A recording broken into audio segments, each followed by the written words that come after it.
mamas? Thank you so much for being here with us. Today we're with Deborah Porter. She's a mom coach and a mentor, and we're going to be talking about how to encourage moms to give themselves some grace and learn to gain some confidence. Deborah, I think that's something that every single mom can benefit from. And I just had a newborn baby. My hormones are going crazy. I need a lot of help from you right now, so I'm excited to get into this right now.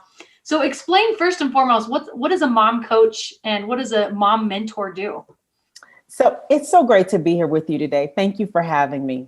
So, when we think of coaches as, people that give specialized teaching in a certain area or subject, or if you think about a coach on the field or on the court, they're encouraging you to do your best. They're giving you the plays and they're, choosing to let you go out there and implement and hold you accountable. A mentor, on the other hand, is someone who's maybe further along in a journey or in a skill set that you're learning. And as a mentee, you're open to the advice and the help and the support that a mentor would give. And so as a mom coach and mentor, I do exactly that. So I support moms with getting clarity around where they need support and help, maybe where they need some systems in their home. We work on building their confidence and how to create win-win dynamics in their relationships inside and outside the home. And then we work on just kind of manifesting the courage to then walk in, these new systems and this newfound freedom that this mom has discovered just in stepping into more of herself. So it's not counseling, it's not therapy. That's more looking in the past. This is really about goal setting and stepping into your next. I absolutely love that. And you mentioned confidence. And I think that is such a huge aspect of being the best mom you can be. And I feel like a lot of us moms lack in that department for one reason or another. What can moms do to gain some more confidence in themselves? I think there are a few things that all of us can work on to become more confident as a mom. I would say one of them for me that really rises to the top is not comparing ourselves to other moms. I think that is something that really robs us of being the best mom we could be. And so I like to tell the moms I work with, instead of thinking, or when that thought comes to you, I think she's a better mom than me, or I wonder if she's a better mom than me. Really switch the narrative and then begin to ask yourself, am I a better mom today than I was yesterday? Because really, that's the only thing that we can control.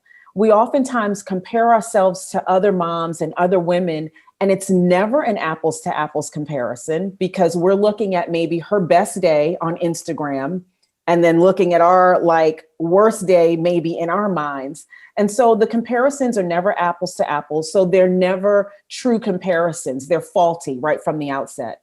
And so when you're thinking about or even getting the hint of that kind of comparison, begin to look at it like, okay, I want to step into the best role that I have or the best me that's possible. And then, even on the other side of comparison is collaboration. So I like to encourage my moms, when you see that mom that you think has it all together, reach out to her, talk to her. I remember seeing a mom once. I was in Chick-fil-A with my kids, and one had on pajama bottoms, one had on cowboy boots. We were just a hodgepodge. One had on their Halloween costume. I think it was March. But, you have those moments where it's like, you know what? I'm not picking that fight today. I'm just not. You're just gonna look like this bunch. I don't know. But there was this mom and she looked so put together and her kids were just perfectly behaved. And I just had to go up to her to introduce myself and say, look, here's my bunch. How are you? Nice to meet you. How did you do this today? And it was great because her response was, oh, these aren't my kids. I'm their aunt. So, we assume so much. And we just had a good laugh and the kids played at Chick-fil-A and she and I talked. So, it's not always what it seems. And so the time you spend comparing, you don't really even know what you're comparing yourself to.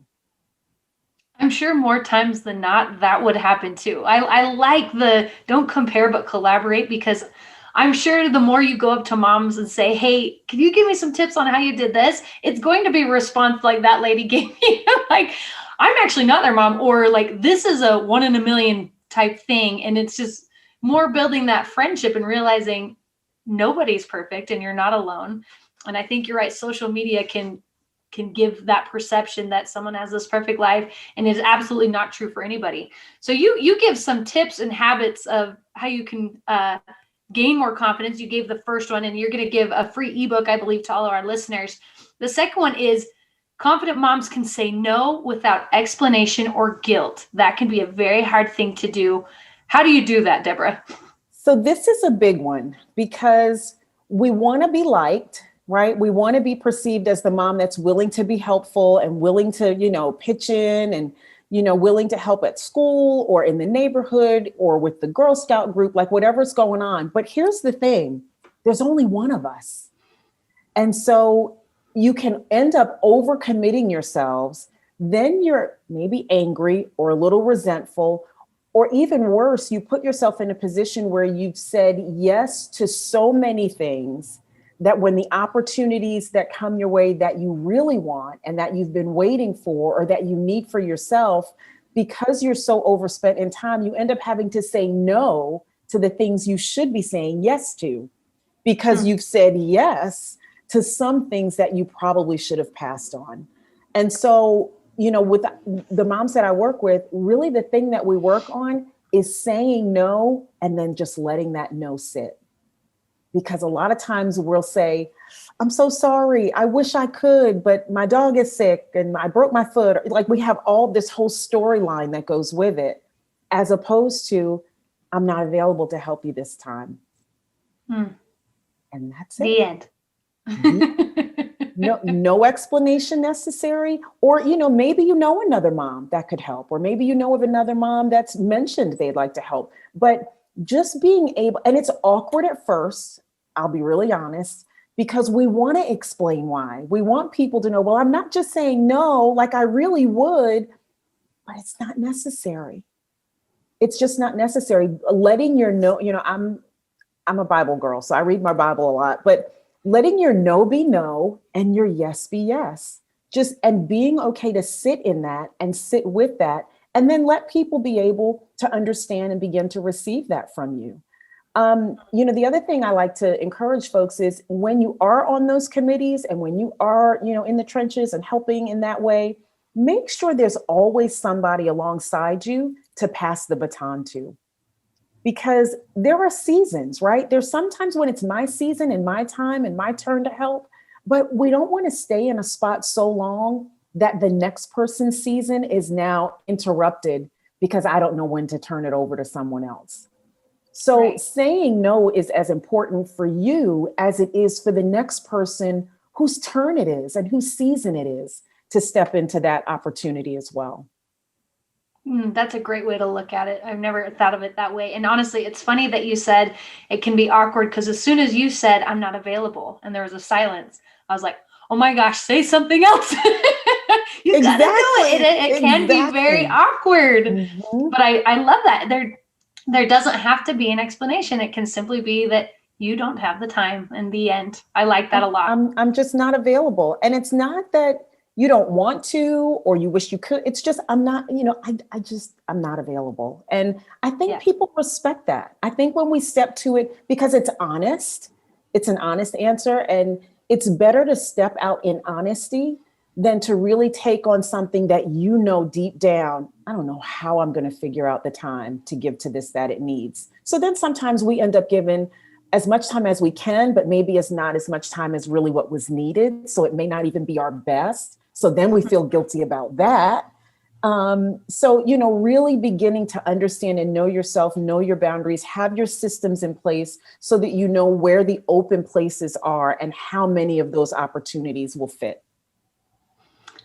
I want to go through a few more of these tips that you give because I love them. Confident moms are solution oriented. Tell us a little bit more about that. I love this. And this is really where a good coach can come in and support, because sometimes when we're living in the moment, it's hard, right? When you're living in the life, it's hard to really be able to see, where am I? What am I doing?